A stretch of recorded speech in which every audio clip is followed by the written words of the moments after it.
Yes, hello, shalom, Maranatha, peace be with you. I am addressing a extremely important group of men and women, attorneys, presidents, justices, prime ministers, defense secretaries, and presidents. So it's with the utmost respect that I reach out today. This is a very genuine and natural message from me because it's coming from my heart and it aches for you daily. And nothing is more, in my opinion, evident of the importance and energy and effort that you all are putting forth, in that the population of our society and our world is very easy to substantiate in round numbers. And when you look at the nation and the descendants of Abraham, Isaac, and Jacob, it's statistically impossible. You can only explain it supernaturally. So, and just so you all know, I think you probably already did, but there's only one nation in the world. God only created one nation.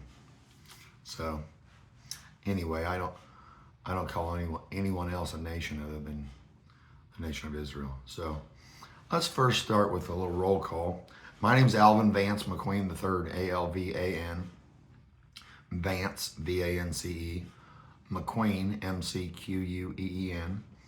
The third. The accent you hear is, I'm from southern Shelby County, Indiana. I grew up on a produce farm. A little bit of country in me, but my parents are both attorneys.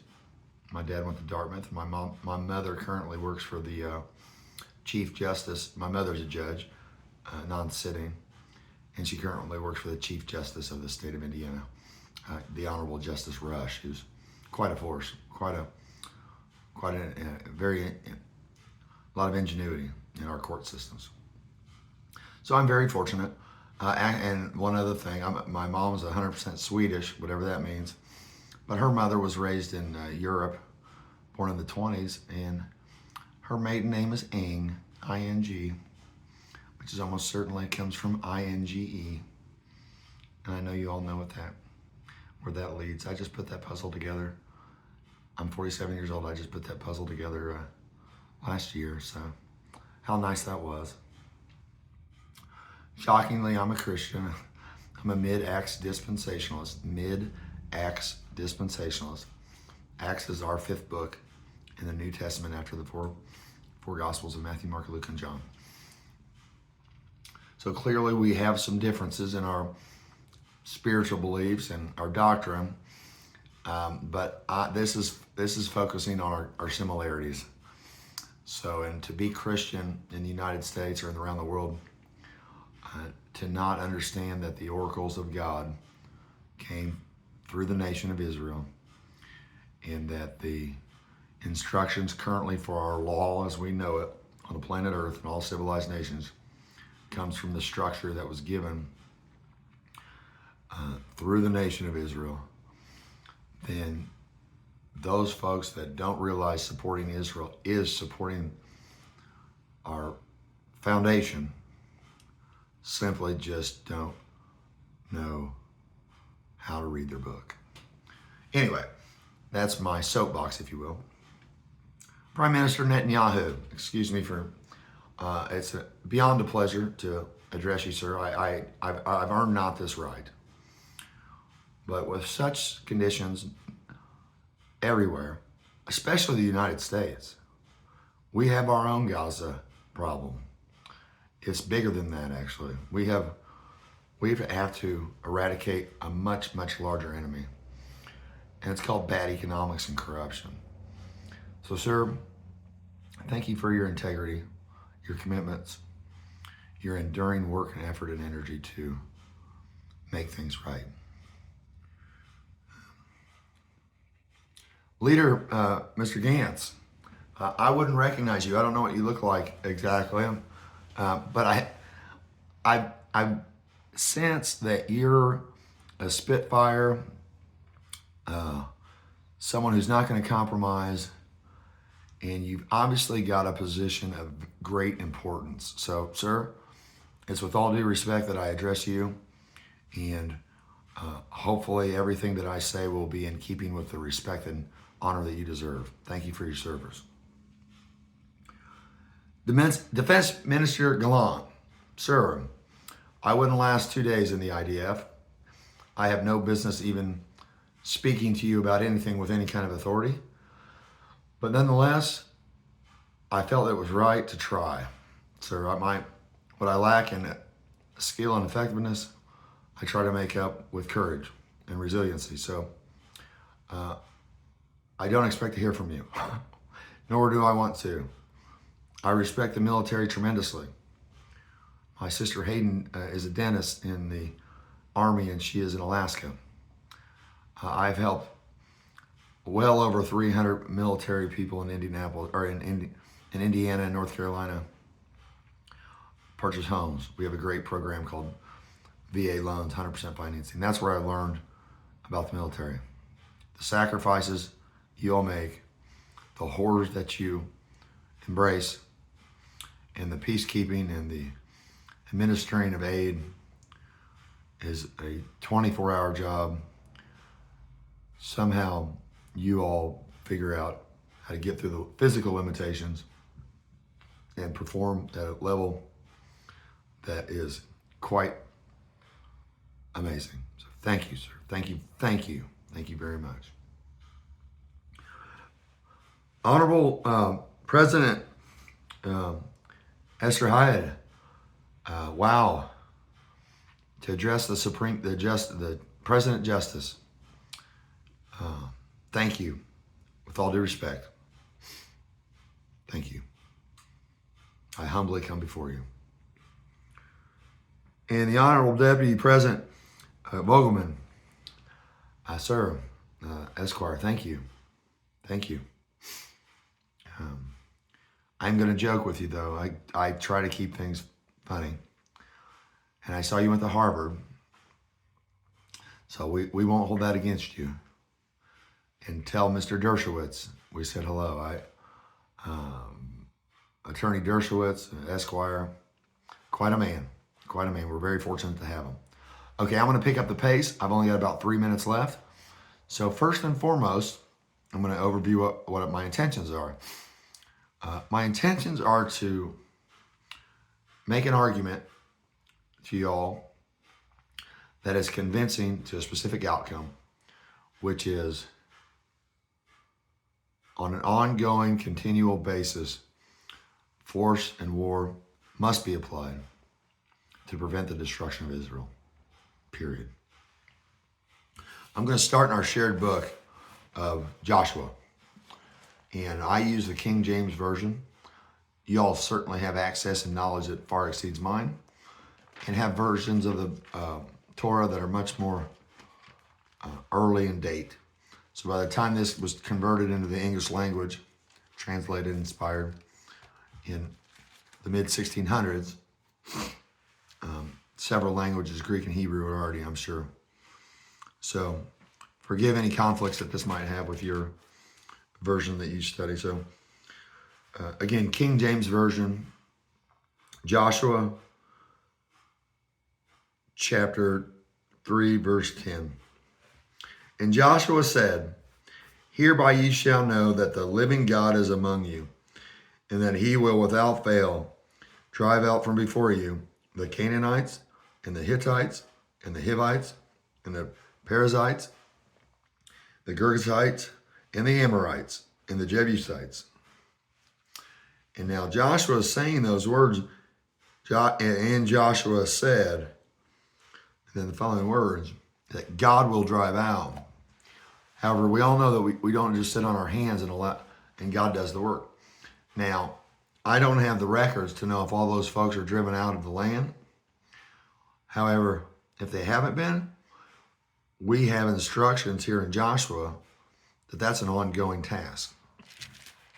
Now, prior to that, and I think this is where it gets real interesting, I have a real estate license, so I'm educated in real estate. Deuteronomy chapter 20, verse 16 and 17.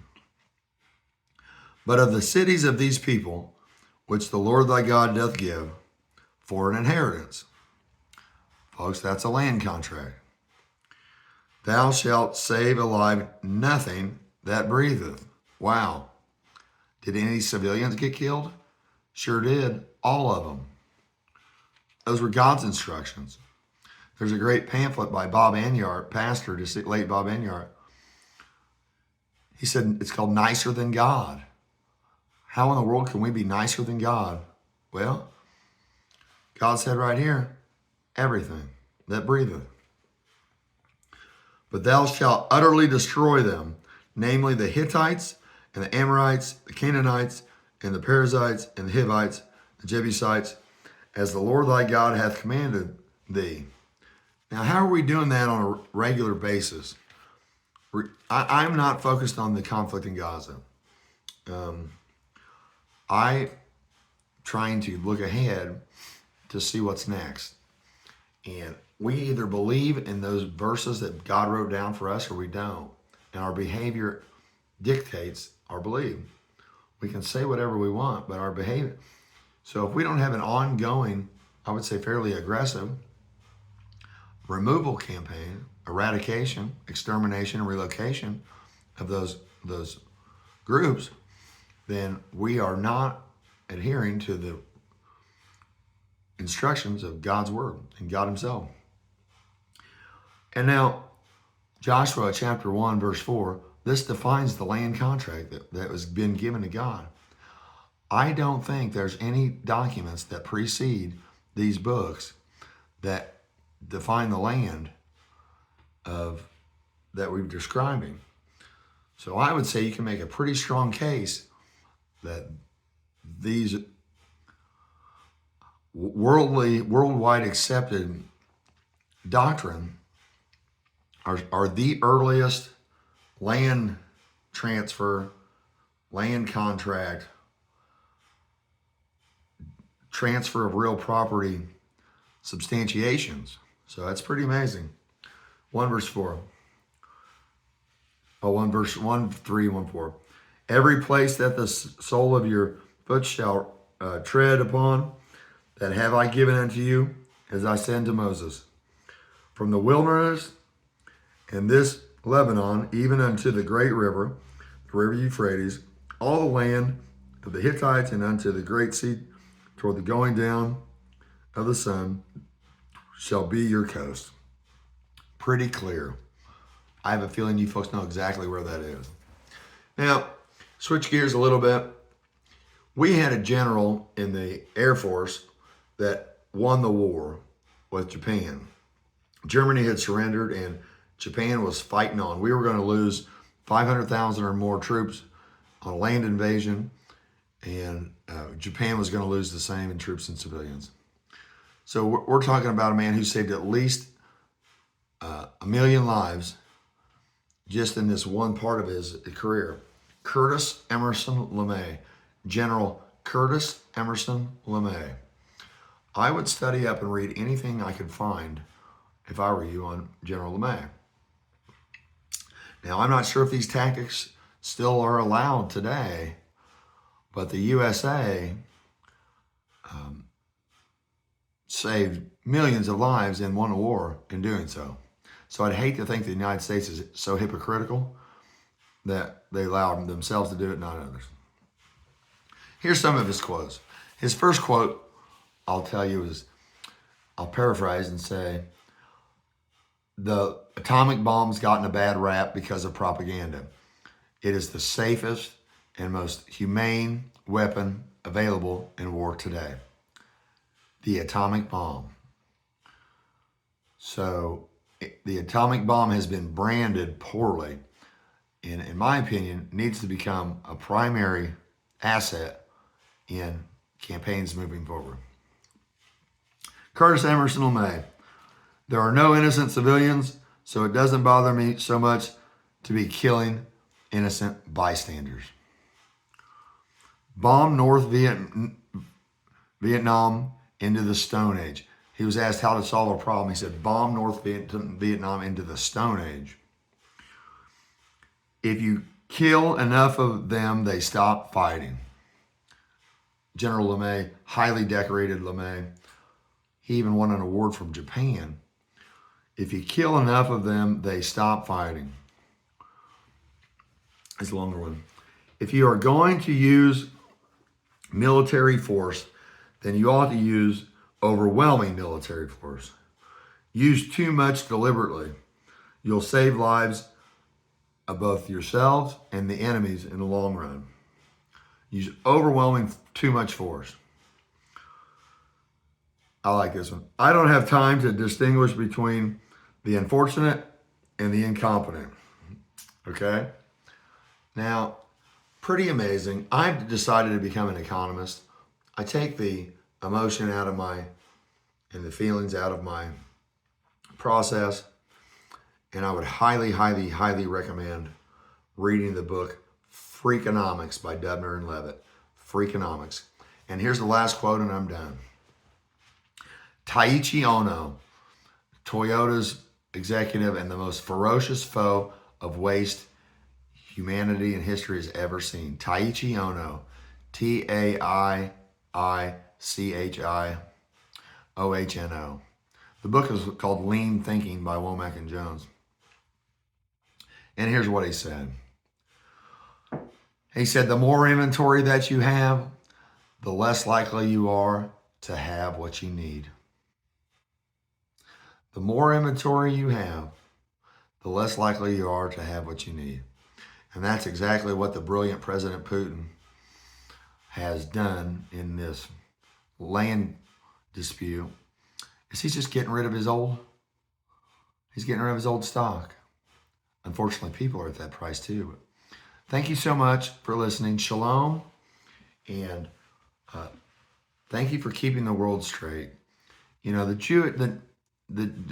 descendants of Abraham, Isaac, and Jacob deserve a world where they can prosper and become the tens of millions and maybe even get to the hundreds of millions someday and just proliferate and prosper.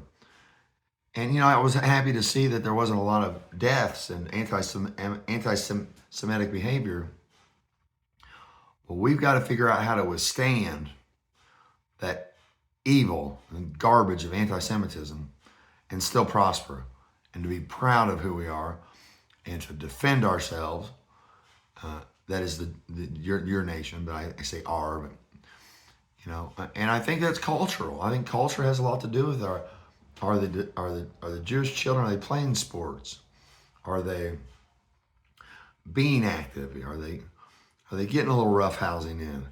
There's a lot of things that go into developing a young man and a man that comes early on in your life. And if I was in a position where I was concerned about my son or daughter's interaction with people who are racist and bigots and aren't going to like them and give them a hard time, I teach them to fight.